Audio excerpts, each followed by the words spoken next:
20장 1절에서 13절 말씀입니다. 민수기 20장 1절에서 13절 말씀.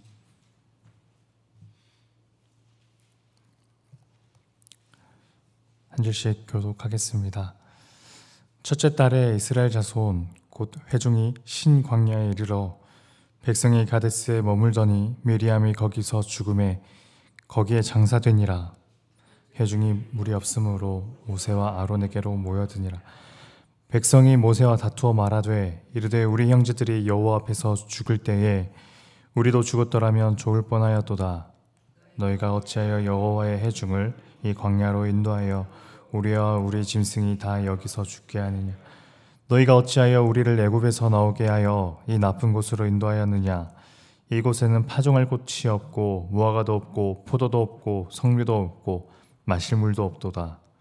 모세와 아론이 회중 앞을 떠나 회막문에 이르매 여호와의 영광이 그들에게 나타나며 여호와께서 모세에게 말씀하여 이르시되 지팡이를 가지고 내 형 아론과 함께 회중을 모으고 그들의 목전에서 너희는 반석에게 명령하여 물을 내라 하라. 내가 그 반석이 물을 내게 하여 회중과 그들의 짐승에게 마시게 할지니라. 모세가 그 명령대로 여호와 앞에서 지팡이를 잡으니라. 모세와 아론이 그 회중을 그 반석 앞에 모으고 모세가 그들에게 이르되 반역한 너희여 들으라. 우리가 너희를 위하여 이 반석에서 물을 내려 하고 모세가 그의 손을 들어 그의 지팡이로 반석을 2번 치니 물이 많이 솟아나오므로 회중과 그들의 짐승이 마시니라. 여호와께서 모세와 아론에게 이르시되 너희가 나를 믿지 아니하고 이스라엘 자손의 목전에서 내 거룩함을 나타내지 아니한 고로 너희는 회중을 내가 그들에게 준 땅으로 인도하여 드리지 못하리라 하시. 함께 읽습니다. 이스라엘 자손이 여호와와 다투었으므로 이를 무리바 무리라 하니라. 여호와께서 그들 중에서 그 거룩함을 나타내셨더라. 아멘. 오늘 말씀을 출애굽기 17장과 비교하면 여러 가지 흥미로운 지점이 있는데요. 잘 아시는 것처럼 출애굽기 17장 1절에서 7절 말씀이 오늘 본문에서처럼 백성에게 물이 없어서 백성이 불평하는 장면이 나옵니다. 그때도 모세가 바위를 지팡이로 쳐서 물이 나오게 하는데요. 그래서 어떤 성경학자는 이 두 사건은 동일한 사건이다라고 생각하는 분도 있지만 하지만 분명히 다른 점도 있습니다. 먼저 시간적 배경을 지적할 수 있을 텐데 출애굽한 백성들이 시내산으로 도착할 때까지의 시간이 3개월 정도라고 한다면 그 출애굽기 17장의 시간적 배경은 그 중간, 그러니까 출애굽한 지 한 1개월하고도 반 정도 되었던 시간입니다. 그런가 하면 오늘 말씀의 시간적 배경은 1절 첫째 달에 이스라엘 자손 곧 온 회중이 신광야에 이르러 라고 되어 있어서 이게 대체 몇 년의 첫 달인지 잘 가늠하기가 좀 어렵죠. 하지만 유추할 수 있는 것은 1절의 후반부에 나오는 미리암의 죽음입니다. 출애굽할 때만 해도 미리암은 모세와 아론과 함께 그 백성을 이끄는 지도자 중에 한 사람이었지만 오늘 말씀에서는 시간이 오래 흐른 뒤 미리암은 죽게 됩니다. 그 시기를 출애굽한 지 40년째 되는 해라고 추정할 수 있는데요. 그렇게 본다면 미리암이 죽은 것은 출애굽한 지 40년째 되는 해라 할 수 있고 그 첫 달이라 했으므로 백성들이 가데스로 온 지금 상황의 배경은 출애굽한 지 40년 첫째 달일 겁니다.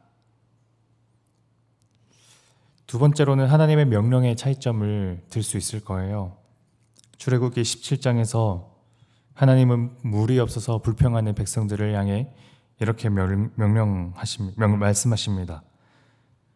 출애굽기 17장 5절 말씀 제가 읽어드리겠습니다. 여호와께서 모세에게 이르시되 백성 앞을 지나서 이스라엘 장로들을 데리고 나일강을 치던 내 지팡이를 손에 잡고 가라. 6절 내가 호렙산에 있는 그 반석 위 거기서 내 앞에 서리니 너는 그 반석을 치라. 그것에서 물이 나오리니 백성이 마시리라. 모세가 이스라엘 장로들의 목전에서 그대로 행하니라. 하나님께서 물이 나오도록 모세에게 어떻게 하라 하시면 지팡이로 바위를 치라고 말씀하시죠. 그런데 오늘 말씀은 조금 다릅니다. 민수기 20장 8절. 지팡이를 가지고 내 형 아론과 함께 회중을 모으고 그들의 목전에서 너희는 반석에게 명령하여 물을 내라 하라. 내가 그 반석에 물을 내게 하여 회중과 그들의 짐승에게 마시게 할지니라. 출애굽기 17장과 오늘 말씀의 차이점을 느껴지시겠나요? 출애굽기에서 하나님은 모세에게 바위로 이 지팡이로 바위를 치라고 말씀하셨지만 오늘 민수기에서 하나님은 모세에게 바위를 치라고 말씀하시지 않으셨습니다. 그 앞에서 명령하라 하셨죠. 내 앞에서 물을 내라. 하지만 모세는 그 하나님의 명령대로 하지 않았습니다. 10절. 모세와 아론이 회중을 그 반석 앞에 모으고 모세가 그들에게 이르되 반역한 너희여 들으라. 우리가 너희를 위하여 이 반석에서 물을 내랴 하고 11절. 모세가 그의 손을 들어 그의 지팡이로 반석을 2번 치니 물이 많이 솟아나오므로 회중과 그들의 짐승이 마시니라.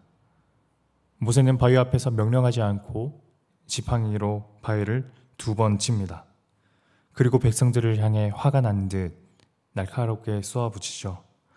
반역한 너희여 들으라. 우리가 너희를 위하여 이 반석에서 물을 내랴. 출애굽한 지 40년이라 했는데 의아한 것은 하나님께서 이스라엘 백성의 불신앙, 그러니까 무려 40년이 지났어도, 광야에서 헤맨 지 40년이 지났어도 여전히 그들은 하나님을 신뢰하지 못하고 물이 없어서 불평하는 그들의 믿음 없음을 하나님은 그들 백성에게 책망하실 것만 같았는데 도리어 그 책망을 모세와 아론에게 보이시는 겁니다. 12절. 여호와께서 모세와 아론에게 이르시되 너희가 나를 믿지 아니하고 이스라엘 자손의 목전에서 내 거룩함을 나타내지 아니한 고로 너희는 이 회중을 내가 그들에게 준 땅으로 인도하여 드리지 못하리라 하시니라. 요약하자면 모세와 아론이 이스라엘 자손의 목전에서 하나님의 거룩함을 나타내지 않았다라는 건데요. 그렇다면 그들이 보여야 할 하나님의 거룩함은 무엇이었을까요?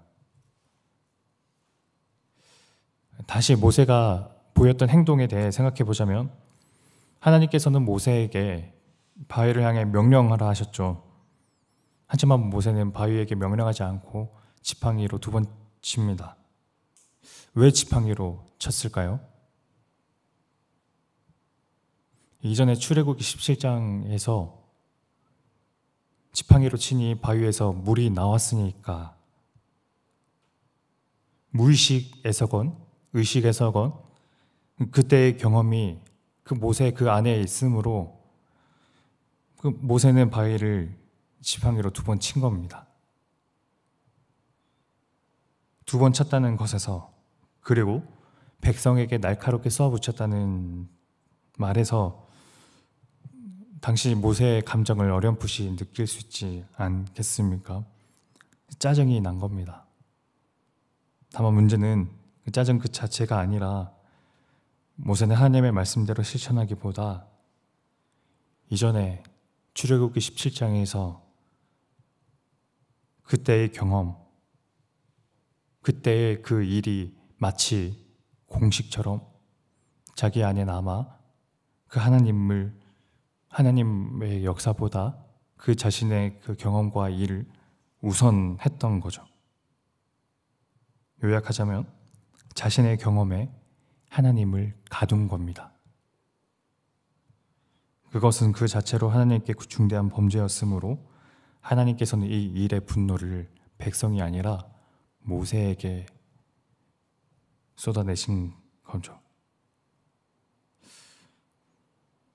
간혹 돌아보면 저희도 하나님의 역사를, 그리고 하나님의 일을 저희 경험 안에, 저희 이성 안에 가둘 때가 있는 것 같습니다. 내가 이전에 해왔던 방식대로, 내가 잘 아는 방식으로 하나님이 나에게 일하시기를 바라는 마음, 내가 파악할 수 있는, 내가 손 안에 줄 수 있다 생각하는 그 일 안에 하나님께서 나를 이끌어 주시기를 바라는 마음, 그래서 내가 생각하지 못하던 방식으로 하나님께서 일하신다는 것조차 그 넘어 있는 것을 바라보지 못하고 생각하지 못할 때가 있죠. 그 너머로 나아가면 때로 저희는 두렵기도 하고요. 하지만 오늘 말씀에서처럼 하나님을 그 안에 가두는 것이 하나님께는 도리어 가장 큰 범죄이므로 저희는 저희 생각보다, 저희 경험보다, 저희 이성보다 저희가 생각해오고 해오던 그 방식, 그 너머에 계신 하나님, 우리가 생각하지 못하는 그 방식으로 나를 이끌어주시는 그 하나님, 그 하나님의 크심과 넓으심을, 우리를 초월해서 존재하시는 그 역사들을 우리가 기대하고 바라는 마음이 우리에게 있으면 좋겠습니다. 두렵기보다 기대하는 마음으로, 무서워하기보다 고대하는 마음으로, 그 마음으로 하나님께 나아가는 오늘 저희를 되면 좋겠습니다. 기도하겠습니다. 하나님 아버지, 모세는 자신이 알았던 그 방식대로, 그래서 하나님을 그 안에 가두는 그런 범죄를 저질렀지만, 하나님, 저희도 때로 하나님께서 역사하시는 일들과 또 하나님께서 일하시는 그 방식들이 저에게 너무나 익숙하고 친숙한 방식으로 임하기를 때론 바라는 것 같기도 합니다. 하나님, 저희가 파악할 수 있고 알 수 있고 또 인지 가능한 그 범위 안에서 하나님이 일하기를 바라는 마음인데요. 그러나 저희 생각보다, 저희 경험보다 더 크고 넓으신 그 하나님의 인도하심을 저희가 믿고 나아가길 원합니다. 때로 그때마다 저희는 두려움도 있겠지만, 그래서 알 수 없는